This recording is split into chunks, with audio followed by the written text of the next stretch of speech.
আমরা আন্দোলনের মাধ্যমে, গণ অভ্যুত্থানের মাধ্যমে শেখ হাসিনা স্বৈরাচারকে আসলে উৎখাত করেছি, কিন্তু তার যে রাষ্ট্র ব্যবস্থা ছিল, যে ফেসিস্ট রাষ্ট্র ব্যবস্থা ছিল, ওইটাকে আমরা উৎখাত করতে পারিনি। ফলে এই ফেসিস্ট ব্যবস্থার বিলুপ করার জন্য এবং নতুন একটা রাজনৈতিক বন্দোবস্তের জন্য আমরা জাতীয় নাগরিক কমিটি গঠন করছি। এবং এখানে ছাত্রদের বাইরে যত নাগরিকরা আছে তারা এই প্ল্যাটফর্মে আসলে একত্রিত হবেন এবং আন্দোলনের স্পিডকে বহাল রাখবেন। এতটুকু। এটা কি আমরা যদি একটু জানতে চাই, এটা কি মানে রাজনৈতিক দল? না, এটা কোনো রাজনৈতিক দল না, এটা হচ্ছে একটা নাগরিক কমিটি। হ্যাঁ, ধরেন আমরা তো এইখানে আসলে কোনো রাজনৈতিক দলের ঘোষণা দেয়। জি জি। যে সহজ করে যদি প্রশ্ন করি, আমরা জানি যে বৈষম্য বিরোধী ছাত্র আন্দোলনের যে একটা ব্যানার ছিল, সেই ব্যানারে তো গণমানুষের কাজ করা হয়েছে। তাহলে জাতীয় নাগরিক কমিটি কি উদ্দেশ্যে বা কি নিয়ে কাজ করবে? আচ্ছা, জাতীয় নাগরিক কমিটি আসলে ছাত্রদের তো আসলে একটা পড়াশোনার একটা ব্যাপার আছে। তো এই আন্দোলন পরবর্তীতে তারা তো আসলে ক্যাম্পাসে ফিরে যেতে হবে, কিন্তু এই রাষ্ট্রকে তো আসলে বিনির্মাণ করতে হবে, এই ফেসিস্ট ব্যবস্থাকে আসলে বিলুপ করতে হবে এবং নতুন একটা রাজনৈতিক বন্দোবস্ত আসলে তৈরি করতে হবে।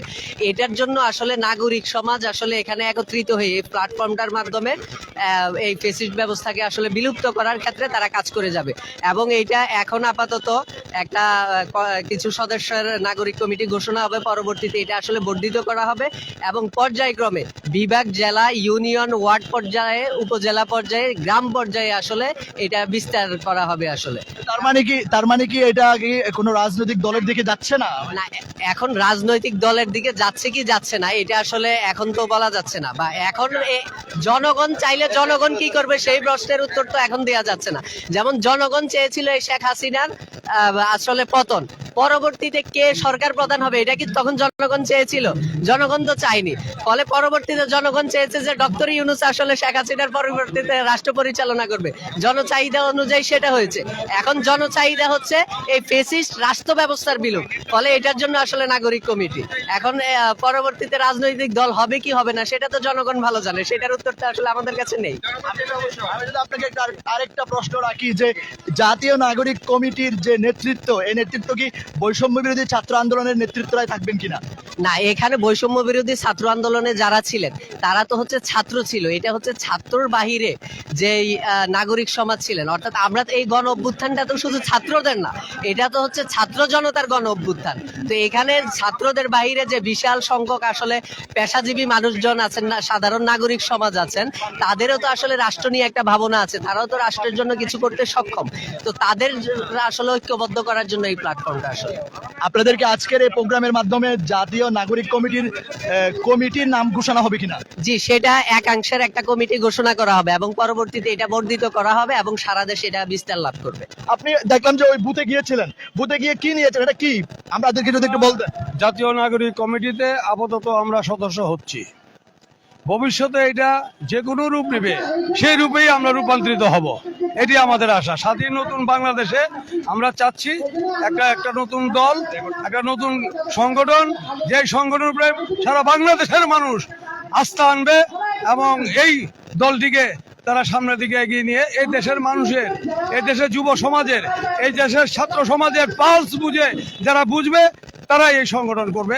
আমরা সেই সংগঠন চাচ্ছি এবং স্বাধীন মুক্ত হাওয়ায় যাতে আমরা বাঁচতে পারি, এই সংগঠনই আমরা চাচ্ছি। তাহলে কি এটা হচ্ছে সেই সংগঠনের ফরম? সংগঠনের এটা ফরম না, এটা আমরা সদস্য হচ্ছি আপাতত। আচ্ছা, সদস্য হয়েছে। হ্যাঁ, পরবর্তী সময়ে আমরা সিদ্ধান্ত নেব। জনগণের আশা আকাঙ্ক্ষার প্রতিফলন যখন ঘটবে তখন এটা কোন রূপ নেবে ওই সময় আমরা এটা বলবো। এখন আমাকে যদি দিতেন। সর্বপ্রথম ধন্যবাদ জানাই এই নতুন প্রজন্মের বৈষম্য বিরোধী ছাত্র জনতা, যে বিপ্লবের মাধ্যমে একটি নতুন বাংলাদেশ আমাদেরকে উপহার দিয়েছে। যে বাংলাদেশ, নতুন বাংলাদেশ গড়ার প্রত্যয় আজকের আমরা সিনিয়ররা যেটা পারেনি, ছাত্ররা যেটা করে দেখিয়েছে, তাদেরকে ধন্যবাদ জানাই। সর্বপ্রথম শ্রদ্ধা নিবেদন করি এই আন্দোলনে যারা শহীদ হয়েছেন, তাদের সবার প্রতি রইল আমার সারা বাংলাদেশের সমগ্র বাঙালি জাতির পক্ষ থেকে সুখ, এবং তাদের আল্লাহ পাক যেন জান্নাতুল ফেরদৌস নসিব করে, এবং যারা আহত হয়েছেন তাদেরকে যেন তাড়াতাড়ি আল্লাহ পাক সুস্থ করে দেন, এবং রাষ্ট্র যেন যারা শহীদ হয়েছেন এবং যারা আহত হয়েছেন এই বিপ্লবের জন্য তাদেরকে সর্বোচ্চ সম্মান দেয়, সেটা হলো আমাদের আঘাত। আর আমাদের বিশ্বাস এই তরুণ প্রজন্ম যখন জেগে উঠে পৃথিবীর সমগ্র জাতি তখন দেখেছে একটি নতুন দিক নির্দেশনা পায়। আমরা 90-এর গণ আন্দোলনের পরে তারপরে কিন্তু আমরা মনে করেছিলাম একটি স্বপ্নের বাংলাদেশ পাবো, আসলে সত্যিকারী গণতান্ত্রিক চর্চাবোধ আমরা পাইনি। আমাদের বিশ্বাস এবং এই ছাত্র জনতার উপরে আস্থা রেখে আজকে আমি 50 বছর বয়সী একজন লোক, আমি আগে থেকেই রাজনীতি করি, কিন্তু আজকের এই বিপ্লবের পরে এদের পাশে এসে দাঁড়িয়েছি, এবং এই বিপ্লব যখন চলতেছিল তখন আমি ছাত্রদের পাশে এসে দাঁড়িয়েছি। আমি ট্রেড প্রডিউস করি ফেডারেশনে, আমাদের বিসিআইসির 4 কোটি ব্যবসায়ীর পক্ষ থেকে আমরা স্বাগত জানাচ্ছি এই যে জাতীয় নাগরিক কমিটি। আমি এটার একটা ফর্ম নিয়েছি, আমি এর সদস্য হব, তারপরে দেখব তাদের যে রাজনৈতিক প্ল্যাটফর্মে তাদের ম্যানিফেস্টো কি, তাদের দিক নির্দেশনাটা কি, তারা কিভাবে কাজ করতে চায়। এই নবীনদের সাথে আমরা সব প্রবীণরা মিলে নবীন প্রবীণের সমন্বয়ে শিল্প বিপ্লব ঘটিয়ে বাংলাদেশকে একটি সমৃদ্ধশালী বাংলাদেশ গড়ে তুলবো ইনশাল্লাহ। আমরা তাদের পাশে থাকবো, স্বপ্নের বাংলাদেশ গড়বো। আমরা নোবেল লরেট বিজয়ী ছাত্র জনতারা যে নোবেল লরেট বিজয়ী ডক্টর মোহাম্মদ ইউনূসকে এনেছে এখানে, এটি বাংলাদেশের জন্য একটি ব্র্যান্ড হয়েছে। এই ডক্টর মোহাম্মদ ইউনূসের নেতৃত্বে গণতান্ত্রিক সংস্কার করে ছাত্র জনতার পক্ষে সম্ভব স্বপ্নের বাংলাদেশ গড়া। আমি সবাইকে আহ্বান করব, বাংলাদেশের সকল স্তরের সকল পেশাজীবী, শ্রমজীবী, কৃষক সবাইকে বলবো, আপনারা ছাত্র জনতার উপরে আস্থা রাখুন, তাদের পাশে এসে দাঁড়ান, তাদের ভুল ত্রুটিগুলিও সমাধান করে দিন। আবার কিভাবে আগালে নবীন প্রবীণের সমন্বয়ে স্বপ্নের বাংলাদেশ গড়া যায়, এভাবে সবাইকে আশাবাদ ব্যক্ত করে আমার বক্তব্য। প্রিয় দর্শক, যেটি বলছিলেন সাধারণ নাগরিকরা এবং স্বতঃস্ফূর্তভাবে যে বিষয়টি বলছিলেন যে তারা স্বতঃস্ফূর্তভাবেই কিন্তু এই জাতীয় নাগরিক কমিটিতে অংশগ্রহণ করছেন এবং তারা সাদর সম্ভাষণ জানাচ্ছেন। এইরকম একটি জাতীয় নাগরিক কমিটিকে তারা পেয়েছেন বা পাচ্ছেন। এই বয়সে এসে তারা একটি ছাত্র বিপ্লবের মাধ্যমে যে একটা জাতীয় নাগরিক কমিটিতে তারা আসতে পারছেন, যেখানে দল মত নির্বিশেষে কথা বলতে পারছেন, এটাকে তারা অনেক বেশি আন্তরিকতার সাথে, অনেক বেশি সাধুবাদের সাথে কিন্তু তারা নিয়েছেন। আমি যদি আপনাদেরকে একটু আরো নিয়ে যাওয়ার চেষ্টা করি, এখানে কিন্তু প্রিয় দর্শক জাতীয় নাগরিক কমিটি কিন্তু এখানে অলরেডি একটা মঞ্চ তৈরি করা হয়েছে। সেই মঞ্চ যদি আপনারা একটু দেখেন। প্রিয় দেশবাসী, বৈষম্য বিরোধী ছাত্র আন্দোলনের নেতৃত্বে এবং দেশের সর্বস্তরের জনগণের স্বতঃস্ফূর্ত অংশগ্রহণের ভিতর দিয়ে বাংলাদেশের মানুষ ফ্যাসিস্ট খুনি হাসিনার নির্যাতন নিপীড়নমূলক স্বৈরাচারী শাসন ব্যবস্থা থেকে মুক্তি পেয়েছে। বাংলাদেশের মানুষ এই জুলাই গণঅভ্যুত্থানে যে সর্বাত্মক ভূমিকা পালন করেছে, সহস্র শহীদ, হাজার হাজার আহত এবং রাজপথের অংশগ্রহণকারী সকলের প্রতি সশস্ত্র সালাম এবং সম্মান রেখে আমাদের আজকের অনুষ্ঠানের আরম্ভ ঘোষণা করছি।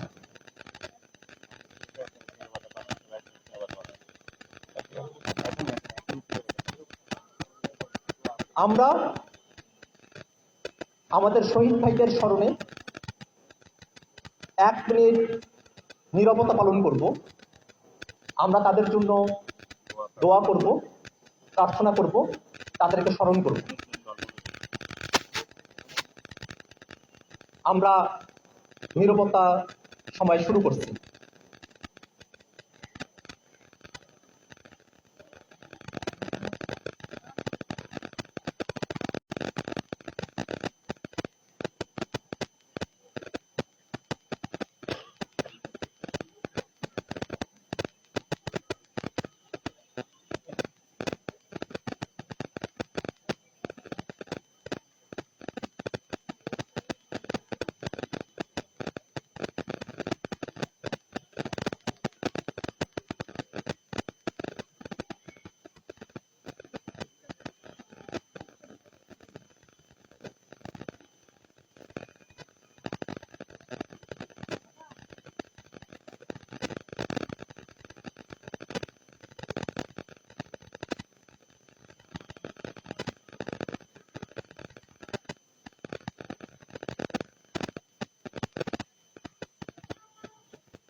ধন্যবাদ সকলকে।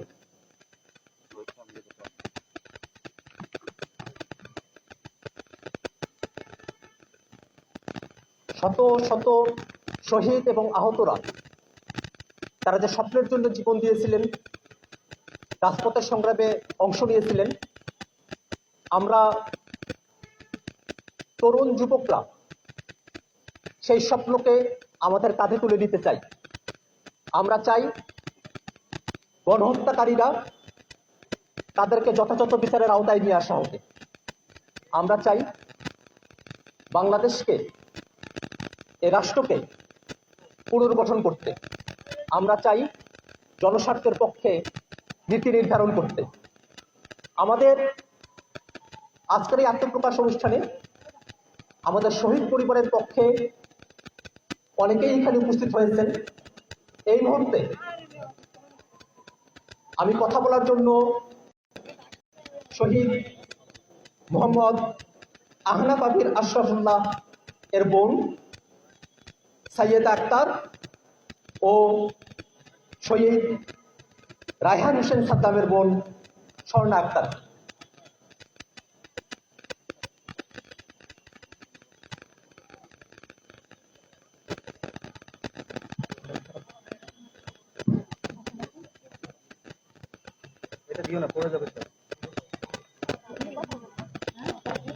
বক্তব্য পেশ করছেন শহীদ রায়হান হোসেন সাদ্দামের বোন স্বর্ণা আক্তার।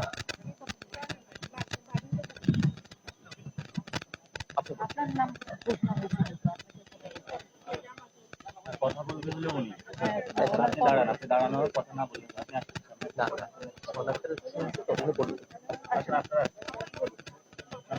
কথা বলবে কি যারা আছে কি বলবে? সবাইকে আসসালামু আলাইকুম। আমি গত 5ই আগস্ট সরকার পদত্যাগের পর আমার মামা পুলিশের গুলিবিদ্ধ হয়ে মারা যান। ওনাকে অনেক জঘন্যভাবে মারা হয়। আমি তার মৃত্যুতে অনেক দুঃখিত এবং আমি আমার মামার সুষ্ঠু বিচার চাই। আমার মামাকে যেভাবে মারা হয়েছে তার সাদা শার্ট রক্তাক্ত লাল হয়ে গেছে। ওনাকে অনেক জঘন্যভাবে মারা হয়েছে। মৃত্যু বিচার চাই। যারা আমার মামাকে এভাবে মেরেছে তাদেরকে আইনে আওতা আনা হোক।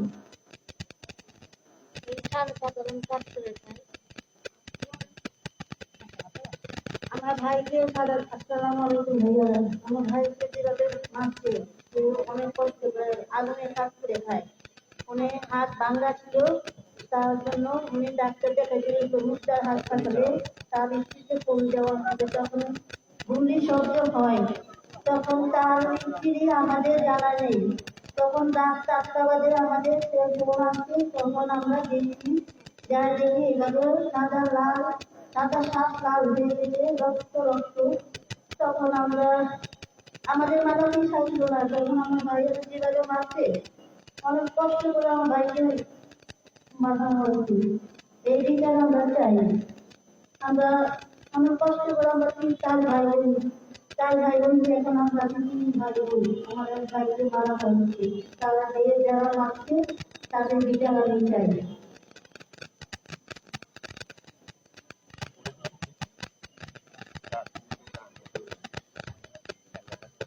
এই মুহূর্তে আমাদের সামনে বক্তব্য রাখছেন শহীদ আহনা পাবির আশরাফুল্লাহ বোন সাইয়েদা আক্তার। আসসালামু আলাইকুম। আমরা আজকে একটা নতুন বাংলাদেশে এই জাতীয় শহীদ মিনারে একত্রিত হয়েছি। এখানে আসলে অনেকেই হয়তো অনেক কৌতূহল নিয়ে আসছেন, অনেক আনন্দ নিয়ে আসছেন, খুব ভয়হীন ভাবে এখানে এসেছেন যে এখানে একটা কমিটি আত্মপ্রকাশ করছে, জাতীয় নাগরিক কমিটি। কিন্তু 1 মাস আগেও কিন্তু এত ভয়হীন ভাবে এখানে রাজনৈতিক কোনো সরকার যে স্বৈর শাসক ছিল তাদের কোনো ঘোষণা ছাড়া তাদের উপস্থিত হয়েছেন, কিন্তু আমি ব্যক্তিগতভাবে কোনো আনন্দ নিয়ে এখানে উপস্থিত হতে পারি নাই। এই দেশ স্বাধীন হওয়ার পরে সবাই, আমার বিশ্বাস যে যারা সাধারণ মানুষ ছিল, যারা স্বৈর শাসকের দলীয় বা সমর্থনকারী ছিল, তারা ব্যতীত সাধারণ কোনো মানুষ নিঃশ্বাস নিতে পারতো কিনা, বুক ভরে নিঃশ্বাস নিতে পারতো কিনা, আমার এটা নিয়ে খুব সন্দেহ আছে। আমার মনে হয় না কেউ বুক ভরে নিঃশ্বাস নিতে পারতো ভয়হীন ভাবে। আজ সবাই এই গত 5ই আগস্ট, আজকে 1 মাস অতিবাহিত হয়েছে, আমাদের দেশ নতুন করে স্বাধীন হয়েছে, সবাই বুক ভরে নিঃশ্বাস নিচ্ছেন, কিন্তু আমি বুক ভরে নিঃশ্বাস নিতে পারি না। আমার বুক ভারী হয়ে আসে। আমার একমাত্র ভাই এই দেশের জন্য শহীদ হয়েছে। যেদিন 5ই আগস্ট দেশ স্বাধীন হয়েছে,